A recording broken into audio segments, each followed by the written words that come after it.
Imagine yourself in ancient Rome.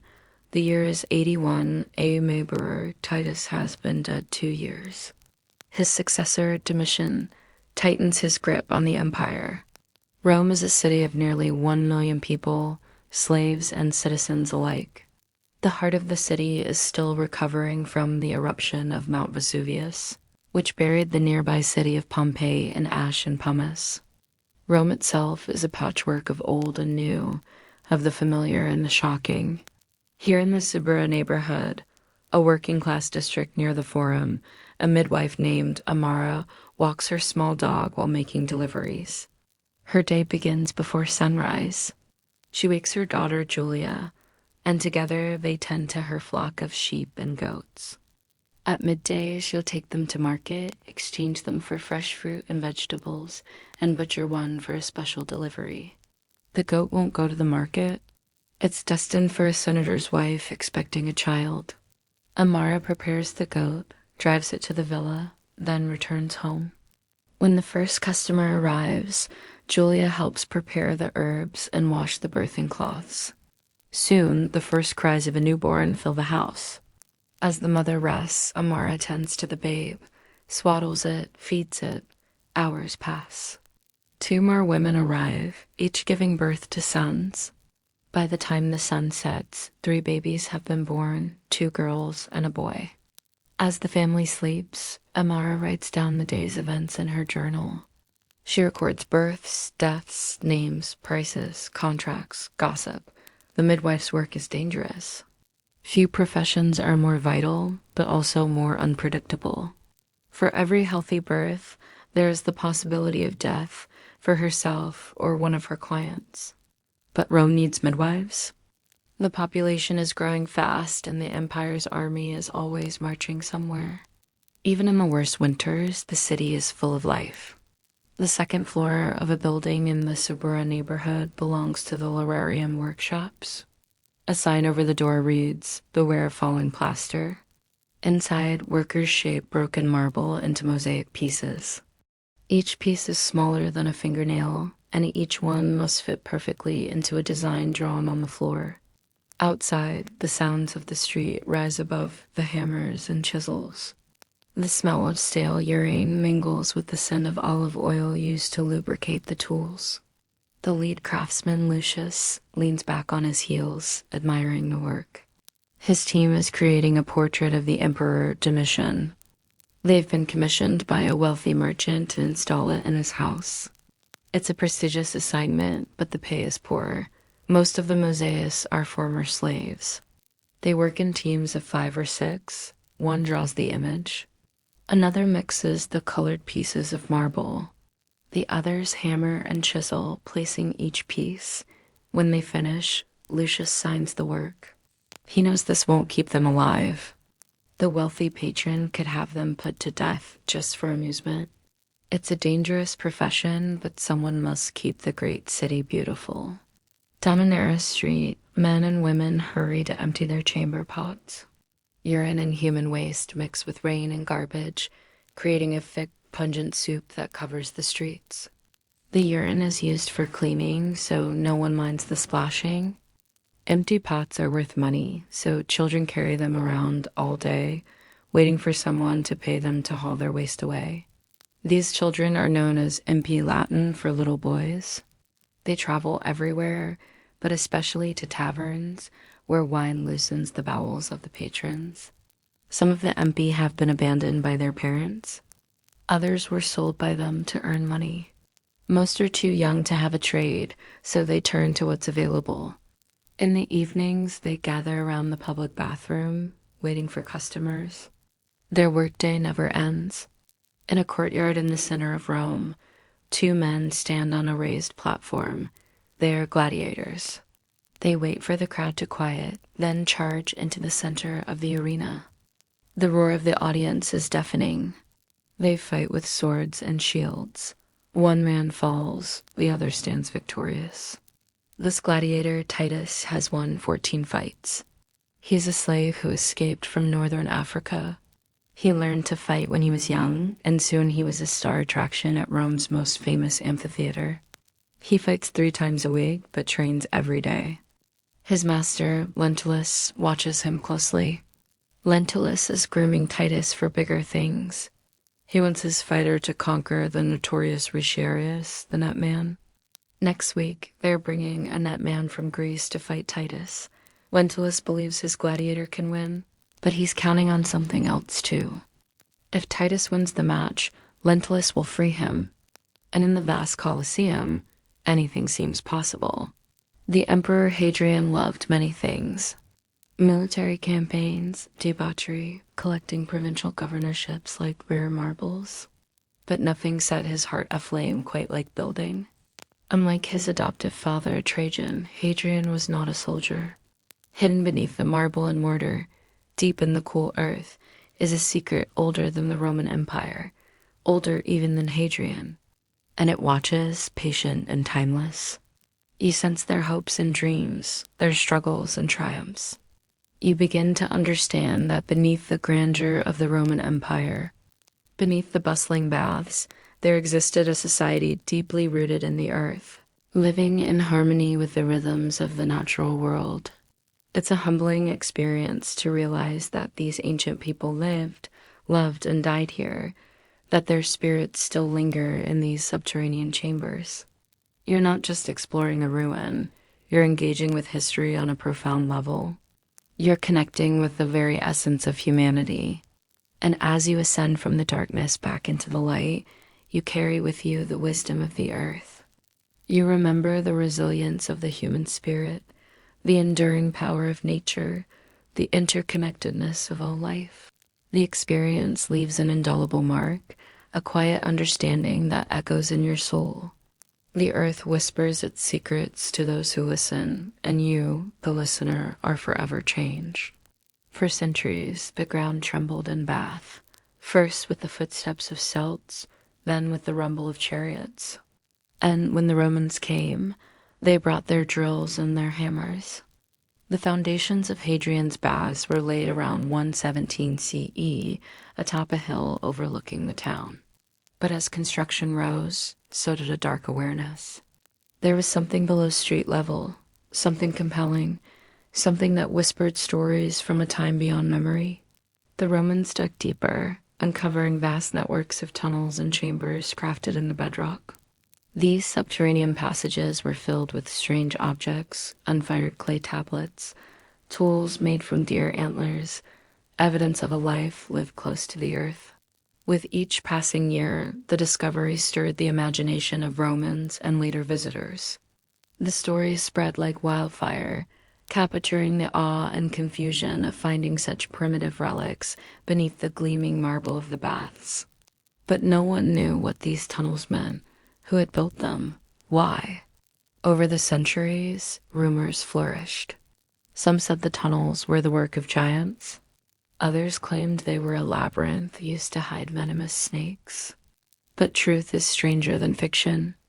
Buried beneath the bustling heart of the Roman Empire lay the legacy of the British tribes, a testament to a way of life that predated recorded history. This enigmatic network, this underground city, is Stonehenge. Hidden beneath the Grand Baths, it bears witness to an ancient culture, its purpose shrouded in mystery, its presence a constant reminder of the layers of history that shaped this site. Where Trajan wanted aqueducts to supply fresh water to Rome, Hadrian wanted those aqueducts to feed fountains and pools. As you descend into the darkness, the weight of centuries presses upon you. You hear the drip of water echoing through the ages. You see the shapes of chambers and passages, remnants of a past unknown. And as you explore the labyrinth below the baths, you begin to understand this is not just a subterranean world. It's a story written in stone. It tells of a people connected to the rhythms of nature, living lives dictated by the seasons, guided by celestial patterns. You touch the coolness of the stone, imagining the hands that shaped it, the minds that planned it, the rituals that unfolded within its depths. And as you journey deeper into the earth, you find not just artifacts, but connections. Echoes of a culture that thrived before the rise of empires, before the clatter of chariots, before the gleam of gold. You uncover fragments of pottery, Shards that once held precious liquids, tools that once tilled the soil, weapons that once defended kin. Each item a piece of a shattered mosaic, each telling a part of a forgotten tale. You encounter altars bearing faded markings, hints of prayers whispered to spirits of the earth. You see dwellings carved into the rock, glimpses of lives lived in harmony with the land. You discover evidence of feasts, remnants of celebrations, signs of community. And as you continue your descent, the scale of the endeavor reveals itself. The vastness of the network, the intricacy of its design, the labor and devotion required to create it, all speak of a society more advanced than its time, more sophisticated than history remembers. The complexity of the tunnels, the precision of the shafts, the very survival of the subterranean world against the ravages of time, all point to an intelligence that thrived here. Beneath the baths of Hadrian, the heartbeat of an empire, you find the stillness of a forgotten past. Here, the passage of time is marked not by the rise and fall of civilizations, but by the slow, steady pulse of the earth.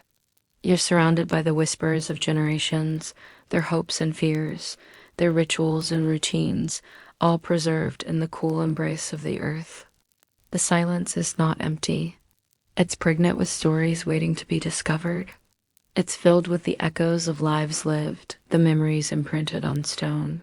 It's a legacy that transcends time, a connection to our ancestors that defies the boundaries of history.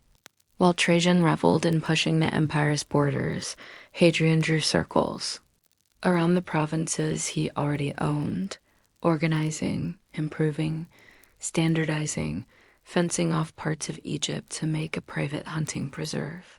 And that urge to tame, to measure, to comprehend found its greatest expression in the baths of Hadrian.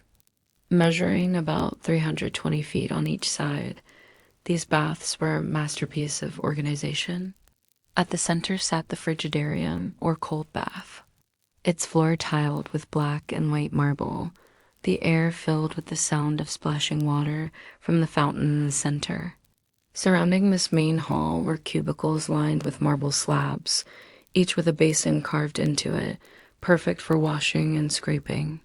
A series of doors led to the tepidarium, or room of moderate temperature.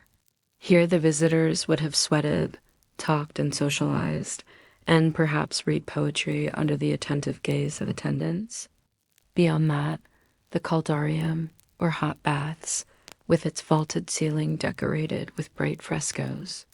This was a realm of steam and soft light, where shadows danced on the walls and voices dropped respectful murmurs.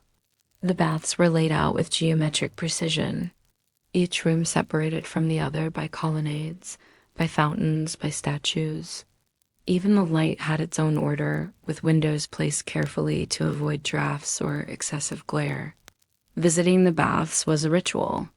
A visitor would first cover himself in oil, scrape it off to remove dirt and dead skin, then wash himself thoroughly with cold water, move to the tepidarium, then to the caldarium, emerging eventually as if reborn. The baths of Hadrian were an extraordinary feat of engineering, complete with a hypocaust system underneath the floor, filled with hot air to keep the rooms warm. Underneath the baths, a maze of tunnels and chambers helped regulate temperature and humidity, creating a microclimate of pure relaxation. Hadrian took great pride in the baths, believing they were a reflection of imperial Rome at its best. Marble everywhere. The finest stucco workers, painters, poets, philosophers were drawn to the baths as a place to unwind and discuss the greatest questions of the age. But Hadrian wasn't just an emperor, he was also a pilgrim. As a young man, he visited Greece and fell in love with Greek culture. He collected Greek art, studied Greek literature, and made pilgrimages to places like Athens. When he built the baths of Hadrian, he wove Greek mythology throughout them. He placed statues of gods and heroes, depicted scenes from Greek poetry. He even modeled the design after the layout of Athens, with the central frigidarium representing the Acropolis. And nowhere was Hadrian's love of Greece more evident than in his library, which contained hundreds of scrolls containing plays, poems, histories, and philosophies of classical Greece. There, surrounded by the echoes of Socrates and Plato, Hadrian would pore over texts, searching for wisdom. The baths of Hadrian were more than a spa or a monument. They were a celebration of civilization. As you walk among the ruins today, it's easy to imagine the glint of candlelight on marble walls, the murmur of conversations, the soft hiss of escaping steam, the scent of oil and lavender in the air. The baths of Hadrian captured the essence of the Roman Empire. They were a microcosm of the world Hadrian ruled, a blend of Greek refinement and Roman grandeur. When you explore the ruins today, you're stepping into the heart of this ancient empire. The Frigidarium, with its silent fountain, still has the chill of the early plunge. The Tepidarium, with its mosaic floors, whispers of raucous debates. And the Caldorium, with its vaulted ceiling, dreams of emperors and artists discussing poetry in the fading light. Even without the warmth of the fires below or the crowds enjoying the pools above, the baths of Hadrian resonate with life. Their design, their art, their very layout hum with the energy of a civilization at its peak. Walking through the baths of Hadrian is like traveling back in time, not just to the Roman Empire, but to the very heart of civilization. The rhythm of daily life, the exchange of ideas, the pursuit of pleasure, and the search for beauty. All of this is captured in stone and shadow, waiting for you to rediscover it. And all the while, deeper beneath the bustling baths, something else stirs. You stand at the entrance, the rough stone hinting at the secrets within. As you make your way through the winding passages, you can almost feel the presence of those who came before. This is a history. Of course, this is the world of ancient Rome, a world of emperors and gladiators, of aqueducts and arches, of sprawling villas and crumbling ruins. These symbols are enduring and iconic, but everyday Romans would have known a different Rome, one defined not by marble monuments. You've heard of him? Yes. As the hero of the recent film about a Roman emperor, but think back. What was his day like? How did he spend his spare time? How did he learn about the empire? As the empire grows, it absorbs diverse peoples, cultures, languages, and customs. It welcomes foreigners, merchants, soldiers, all throughout the empire.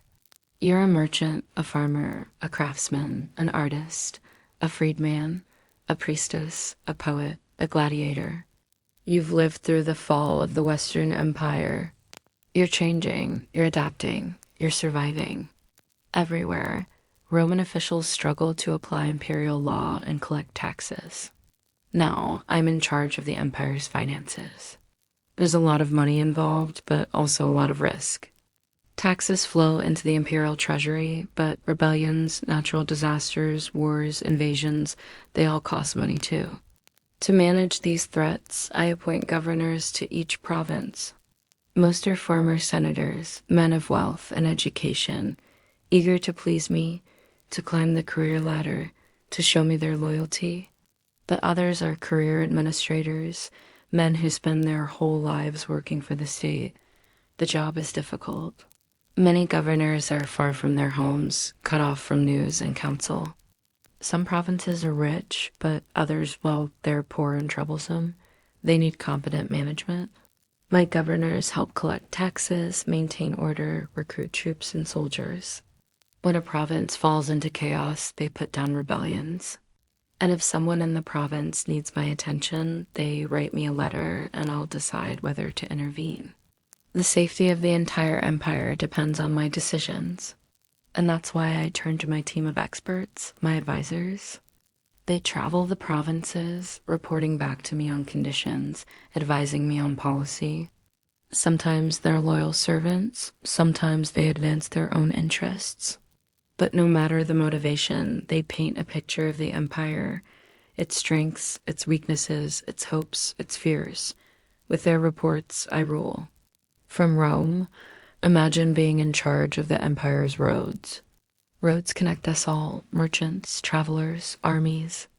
It's important to keep them safe. Bandits and rebels attack. Storms and floods damage them. Maintaining the roads is critical to the empire's well-being. To do it, I hire contractors. They employ local workers, mostly slaves and day laborers, to repair the damage, clear away obstacles, lay gravel and stone. It's dangerous, backbreaking work, but vital. The workers clear rock slides, plant trees along stretches of road to mark the way and help travelers find their way. They survey routes, calculate distances, map landmarks, and when construction projects start, they make sure that the milestones marking distance are accurate. Without good roads, nothing moves, no commerce, no armies, no mail. In fact, without good roads, the empire can't exist. I'm Marcus, the emperor's freedman, his closest advisor, the only person he listens to. Marcus, the ex-slave who became the voice of an empire. Slaves are bought and sold all over the Roman world. They come from distant provinces, from tribes conquered by Rome, from neighbors taken in war. Captured peoples often find themselves owned by Roman soldiers. They follow their conquerors around, cook for them, mend their armor, take care of their horses. They work in farms and mines and households, anywhere.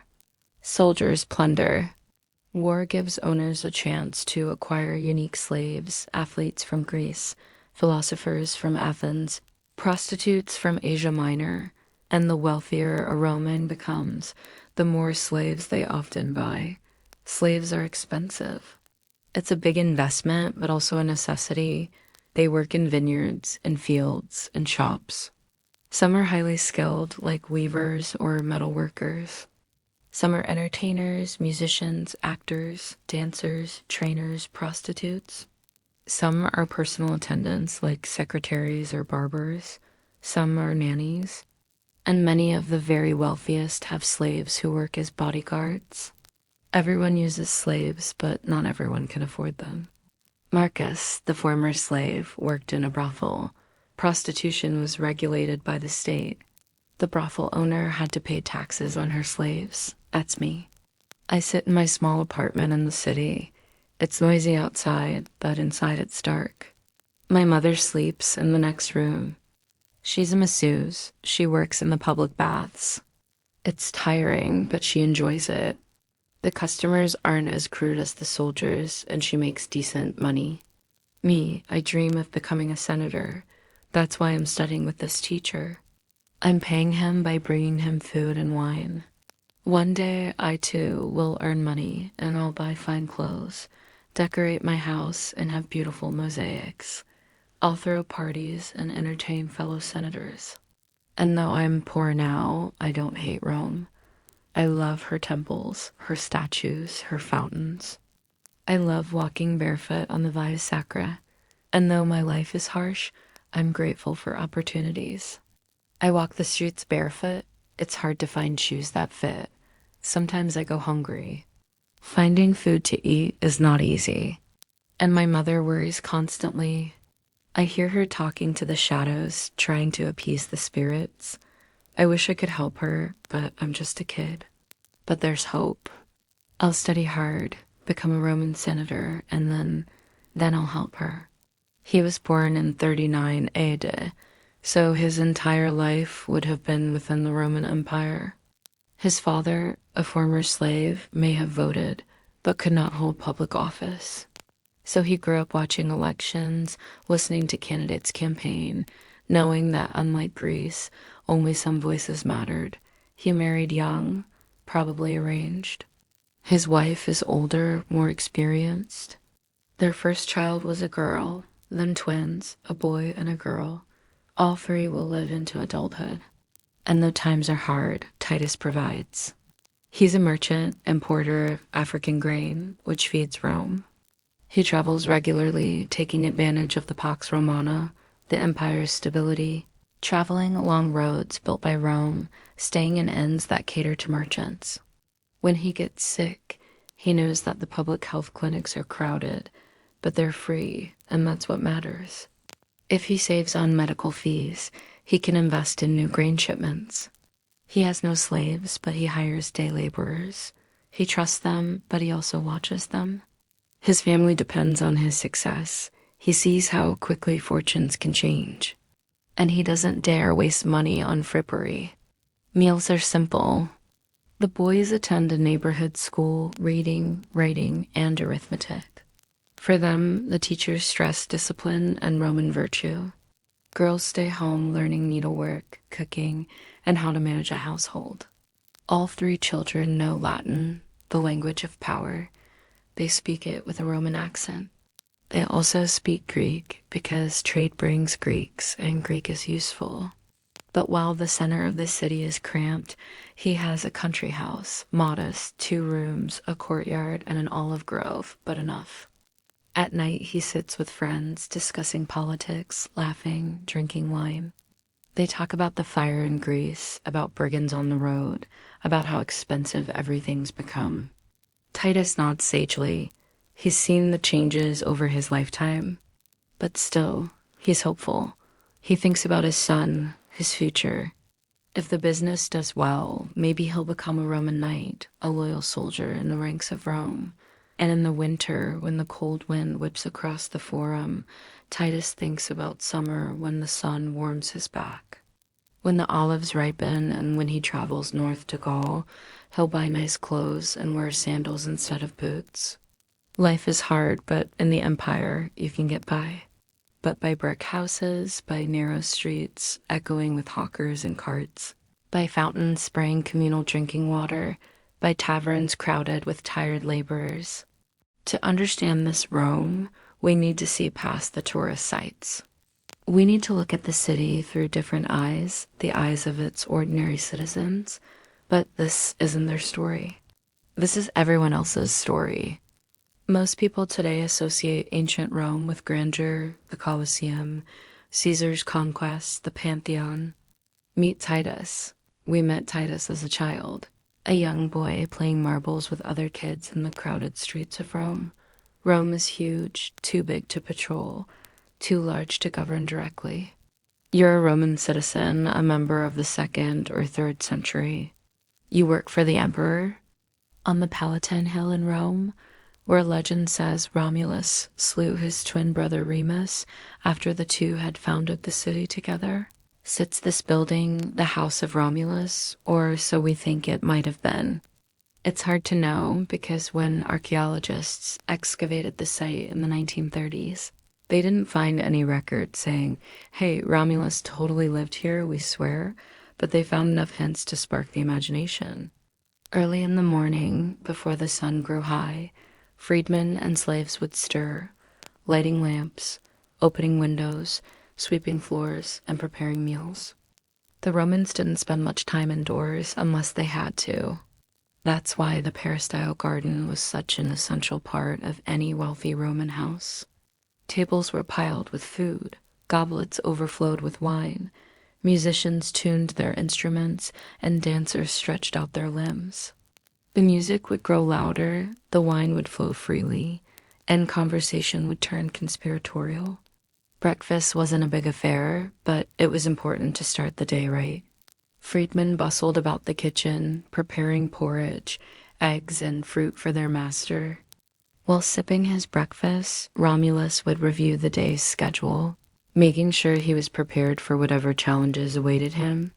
By exploring the rooms and spaces within its walls, we can gain a deeper appreciation for the complexities of his life and the contributions he made to shaping Roman civilization. So come with me on this journey back in time and discover the secrets of the legendary house of Romulus. Let us explore the rooms and spaces that he called home and learn more about the man who became the founder of Rome. Who knows what other treasures of history await our discovery? Then he would dress in fine linen and leather, adorning himself with jewelry and perfume. He was ready to face the world. This was the time for deals to be made, plans to be hatched, and rivals to be bested. They were there to record his words, take notes, and assist him in any way necessary.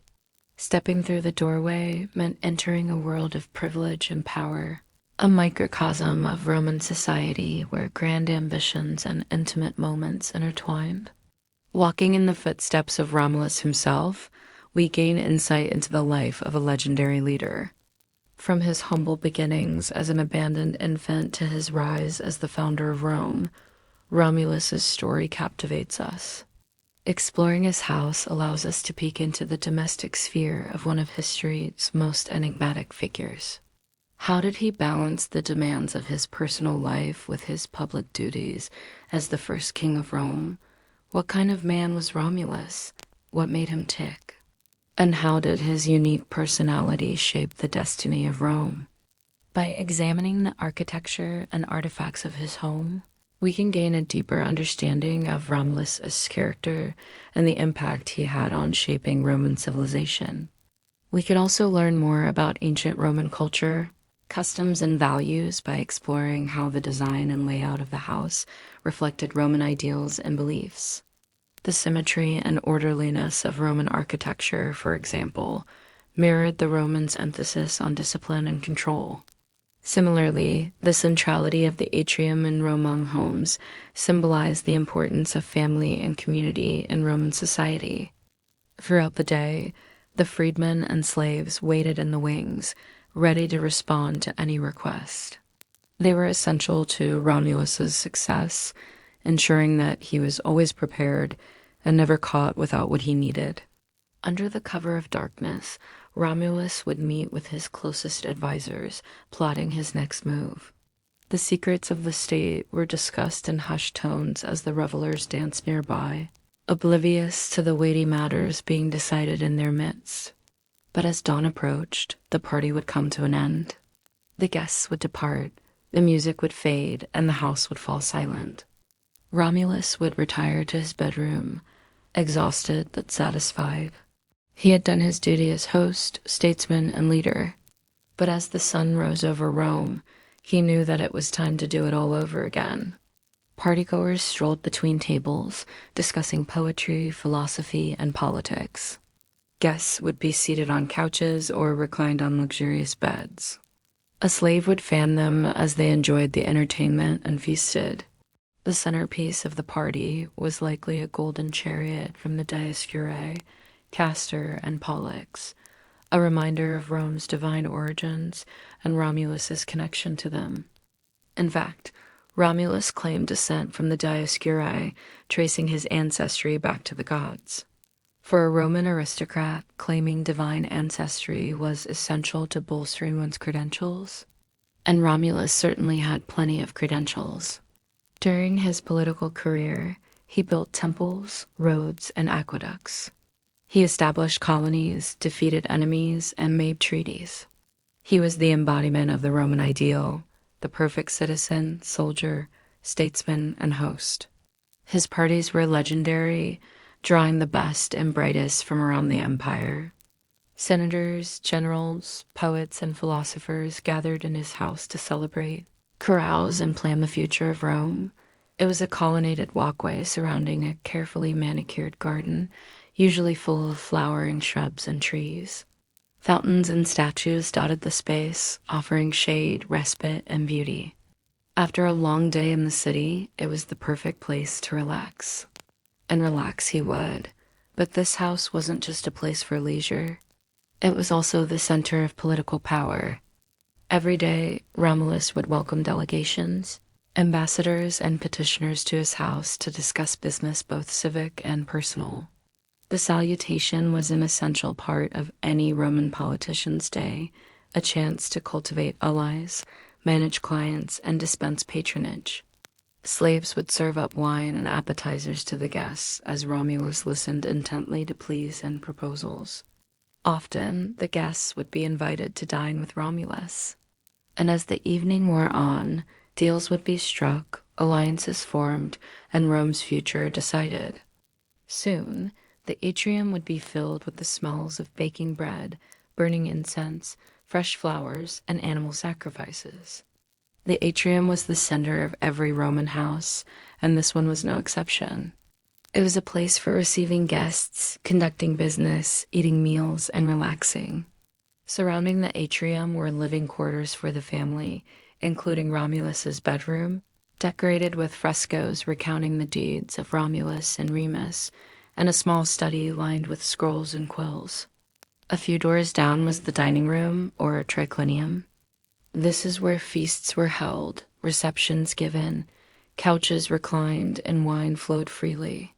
Frescoes on the walls might have shown the bounty of the Roman harvest, the generosity of Roman hospitality, or maybe the idyllic countryside, a way to escape the busy city. The decorations would have been elegant and dignified, perfect for entertaining the most important citizens in Rome. In the ruins of an ancient house, the team found the remains of a temple dedicated to Romulus and Remus, and the statue of a she-wolf suckling the twins, the moment when a she-wolf found the abandoned babies and raised them as her own according to legend. There was also a nearby altar inscribed with the name Remus, which suggests the spot may have been considered sacred even before the excavations. The site was officially designated as Romulus's house in 1937, but to get there, you need to use a little imagination. See, while many grand palaces and houses have survived since ancient times, like the house of the Viti in Pompeii, most were destroyed long ago, and all that remains are fragments, foundations, and guesses. We simply don't have much physical evidence left behind from the Romans describing how their homes looked, so we have to piece together clues from across the empire and hope for the best. All that we have from the house of Romulus itself is a couple scraps of fresco and some marble fragments with gilding still clinging to them. So let's imagine what the place may have looked like. The house of Romulus likely had a courtyard entry facing the Via Sacra, one of Rome's most important streets. Along with the rest of the Palatine, it was a hillside neighborhood densely packed with elite families and connected by a network of walkways. As the seat of power, the Palatium was the address to have if you were anyone. Once inside the courtyard, though, it would have felt like a refuge. On one side, a colonnade supported by marble columns offered shade and shelter from the elements. On another, a fountain decorated with sculpture might have bubbled merrily. Statues of Romulus's ancestors, kings of Rome, and members of the gens, the Rumli, would have guarded the courtyard silently. The columns and floors would have been polished marble, possibly even veined marble from the famous Macedonian quarries. Maybe some sections of the floor were mosaics. They were popular during the Augustan period, Augustus being Romulus's adopted son and grandson-in-law. Perhaps some walls shimmered with gold leaf, a favorite decorative technique of the Augustan age. Romulus himself was fond of this sort of ostentatious display, as seen in his appropriation of temple building. A new temple to Mars, the god of war, fronted the courtyard, open to all who wanted to worship him. But a special entrance off the courtyard led to a second, smaller temple, one reserved for Romulus and his closest family. It may have looked something like the more famous Temple of the Horo, built by Romulus's grandson, Caligula, tucked away in its own garden sanctuary. The house would have hummed with activity throughout the day. But for all the grandeur of the home, the real action was outside. The action didn't stop there. Each night, the house was transformed into a banquet hall. As the night wore on, the mood would shift. Each day, Romulus woke before sunrise, eager to begin his work. But first, he needed sustenance. As he left the house, his slaves followed close behind, bearing scrolls, tablets, and writing materials. In the heart of ancient Rome, amidst the hustle and bustle of daily life, nestled the house of Romulus, a place where emperors dined, ambassadors negotiated, and history was made. The house of Romulus stands as a testament to the enduring legacy of one of history's most iconic figures. The year is 180 CE, Commodus reigns in Rome, and an earthquake has just struck, leaving much of the city in ruins. Come with us on a tour of the 7 hills of ancient Rome. where we will look at what the city looked like and how its people lived after the Great Fire. This geography makes it particularly vulnerable to disasters such as flooding and earthquakes, which have plagued the city throughout its existence. In 62 CE, an earthquake struck while the city was under the rule of Emperor Nero. He responded by building new insulae, apartment blocks, and by confiscating property on the pretext of rebuilding. But the quake caused many of the grand mansions to collapse, leaving the hill looking less regal and more like a slum. But that does not mean that life has stopped, but look closer. The columns are bent, the archways cracked. All around us are signs of the earthquake's destructive power. These buildings are unstable, overcrowded, and prone to catching fire. In fact, a fire broke out in one of the insulae just yesterday, forcing families into the streets with nowhere to go. Life here is difficult for the urban poor. Refugees flee to this area, hoping for safety within the city walls. The streets are too narrow for chariots, so we must dismount and walk the rest of the way, dodging piles of rubble and debris. The air is thick with the smell of stale waste and chamber pots. In the distance, we see the tomb of an unknown soldier. Close by is a burial ground. Tombs are looted, their marble and bronze removed to build new houses. The wheel of the empire turns ever onward. It demands more. A broken leg, a charred field, a plundered tomb, it's all repaired or replaced. The markets reopen, the processions continue, the games resume. The Colosseum fills again, and as the sun rises over the Palatine, another senator's wife wakes and prepares for her day. The show must go on. Outside the city, the earthquake has shaken the countryside. Fields are torn up, animals are dead. Families gather their meager belongings and trudge along the road, walking away from the chaos, hoping to start anew somewhere else. At the Forum, shops and workshops have reopened. Traders and artisans set up their booths. Earthquakes shatter lives. Armies march across the countryside, burning everything in their path. Slavery is a brutal reality. Torture is commonplace. If you were born free, you might not stay that way for long. Just ask the former slaves who escaped captivity only to be caught and put to work building roads. Or the Gaul held captive in the mines of Noricum, chained to a wall, forced to dig for silver. Life is harsh. It's difficult. It's risky. The earthquake has destroyed many of the luxurious mansions belonging to the elite. With the emperor gone, the palace is thrown open to the public, and everyone is welcome to scavenge whatever they can. Men, women, and children are evacuated, forced to leave their homes as they were. Luxury apartments become homeless shelters, and the wealthy are now reliant on others for food and water. People come to buy necessities or perhaps haggle over the price of a marble statue. Life goes on, but with a sense of unease. No one knows when the next disaster will strike. On this hill, the Senate House stands ready to welcome lawmakers for the next session. Instead of lions, slaves are thrown into the arena to fight each other. We can tell by the blood on the sand, the cheers of the crowd, and the quiet whimpers of the condemned. Slaves have risen against their masters and are looting the city. Soldiers are drilling, readying themselves for deployment to secure the provinces and defend the empire. Others nurse wounds from the recent slave revolt. Still more guard prisoners taken from the enemy. What could be further from the turmoil of the city? But even here, the earthquake is felt. A tent collapses. A general consults a map. Some soldiers huddle together, trying to stay warm. And as the sun sets, they huddle around a small fire for warmth. Further down the Via Sacra, men are gambling or bartering at a tavern. A man on horseback tries to make his way through the crowd. If you want to feel the energy of the Forum today, head to Piazza Venezia and stand beneath the column of focus. Looking south, we pass between the ruined temple of Castor and Pollux and the restored Pantheon. Once the grand temple of Mars, Altar, the church is filled with visitors and pilgrims seeking sanctuary. Across town on the Aventine, the famous keyhole view remains unchanged. One can see the dome of St. Peter's Basilica rising above the city. For the rest of the tour, keep your eyes open for the keyhole shots of various monuments. They're everywhere.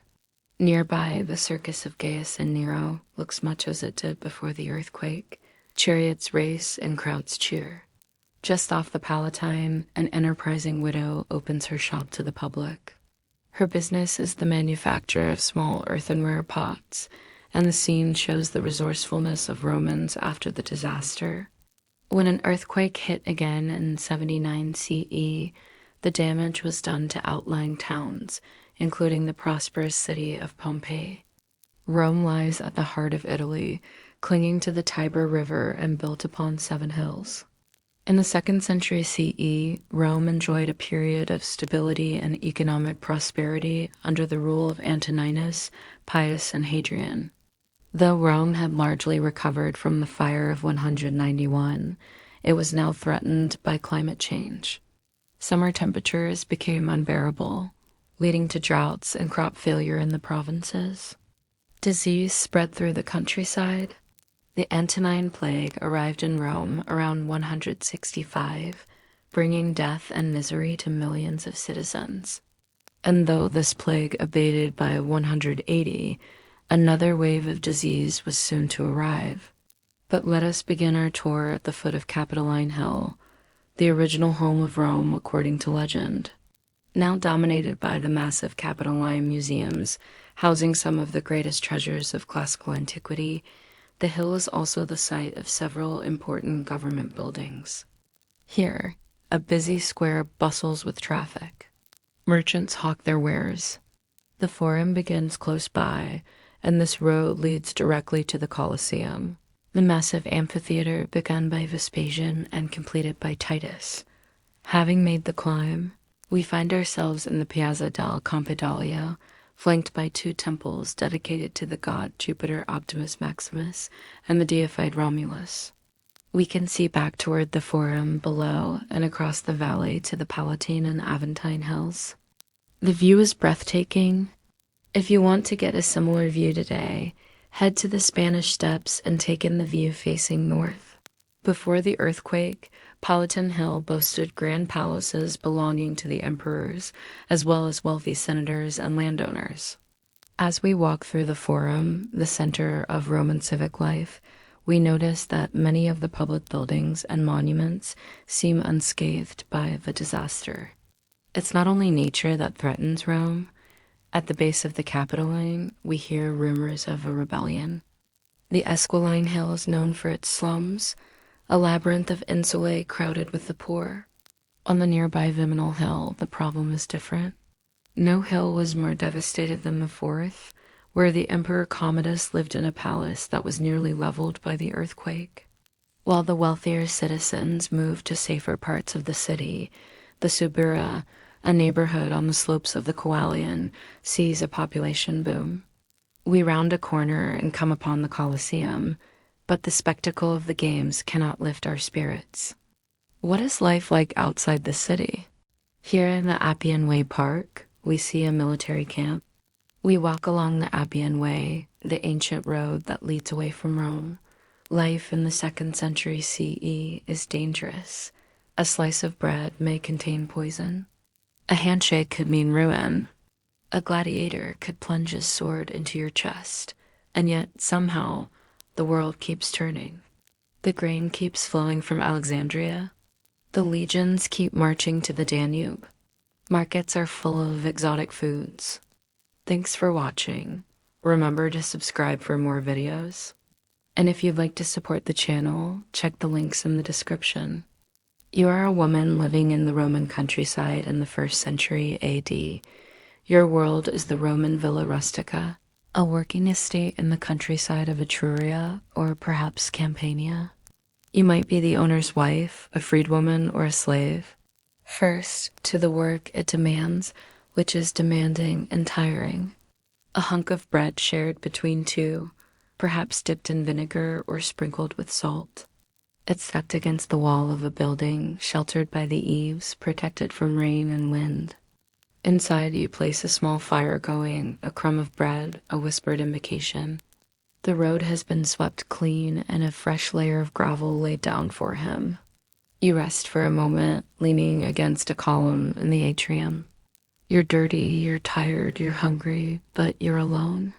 You push away the heavy table and chair. You walk down the colonnade and disappear into the heat haze. All the slaves are in position, ready for his inspection. They straighten up. Their eyes are bright. Their answers are ready. A bad harvest, a new tax, a corrupt magistrate. Any of these could shift your balance. This was not an easy life, but it was your life, and you knew it intimately. You lived within walking distance of your fields. You knew the lay of the land, the paths by heart, the names of all the springs and groves. You knew the seasons, when to plant, when to harvest, when to store, when to conserve, when to celebrate. In the height of summer, you knew to take shelter from the fierce sun, or on a stormy winter night, you knew to lock the doors against the winds and rains. This was a hard life, a tired life, but it was your life, and it went on and on. As he walks the grounds, everything is explained. The fish pond was stocked recently. Those fish will fatten up. The newly planted fig tree is doing well. You can learn more by checking out our support page. Thank you all. Villagers from nearby hamlets have brought market goods. Slaves take baskets and crates inside, chattering. You know the patronus likes to drink wine from the south, the fruity kind, not too strong. He is a young man, unmarried. He enjoys hunting. He likes the villa to be neat and clean. He stops by the granary. The overseer explains the stores. Wheat, barley, wine, figs, oil, dried fruit, tools, linens, everything is accounted for. The patroness nods. He knows you too. You've worked here since you were a girl. You've raised children here. You've known good years and bad. This year's harvest has been bountiful. You're glad? The patroness will be pleased. The patters, the landowners, are visiting the villa this weekend. On Friday, you begin preparing. Olive oil is brought from the presses, fresh from the last harvest. Slaves polish bronze tripods and set them in place. They clean goblets and fill them with wine. Baskets are brought from the storerooms, unpacked, displayed. Villagers bring fresh figs and grapes and bread from their own gardens and orchards and ovens. The air grows thick with wine, with figs, with dust, with excitement. The atrium is swept. A delegation of villagers arrives bearing gifts for the patrons: sausages, cheeses, cakes, flowers, fruit. You stand in a line with the other villagers, waiting for the party to start. The patrons come in elegant robes, their faces shaded by fans. You wait until they are seated and drinking and talking. Then you serve them the food. Some of the patrons ask for more of everything. One takes notice of you. She asks where you got your necklace, how old you are, how much you weigh. She compliments you. Her fingers linger on your arm. Another patron tells jokes, and everyone laughs. It's all going very well, but you wish it would end soon. After weeks of preparation, there's nothing left to do but clean up. Maybe you don't fully understand the rites, but you keep them because your father did and his father before him. The Larrys are the guardian spirits of the household, of the villa, of the land. Keeping them happy is important. A bit of cheese or salted fish, maybe an egg or two. Fresh fruit in season, dried fruit in winter. If you grew up in Rome, it might seem strange. You know cities and crowds and trade. You know taverns and gambling and gladiators. But here, a cricket's chirp is louder than anything else. You listen and you hear the wind in the pines, the bleating of sheep, the call of a lonely bird. You smell the dry grass, the damp earth, the flowering weeds. You taste wine on your tongue and feel the sting of the summer sun on your bare arms. You're hot, you're dirty, you're tired, but you're free of rules and inspectors and the curfew bell. Here, the rhythm of the seasons is more important than the hours of the day. And in the evenings, after you've had dinner and you've mended fishing nets or patched a roof or churned butter or chopped wood, you might come out here and watch the colors bleed out of the sunset and paint the clouds gold and rose and lavender. If you're lucky, a slice of bacon. This is what a poor family eats in ancient Rome, but you're not in Rome. You're in the country. So add vegetables, lots of them. Lentils, onions, millet, chickpeas. And if you have access to an olive grove or a vineyard, you might harvest what you need to flavor your food and make your oil and your wine. For poorer villagers, this food will sustain them, but they will supplement it with what they find in the wild.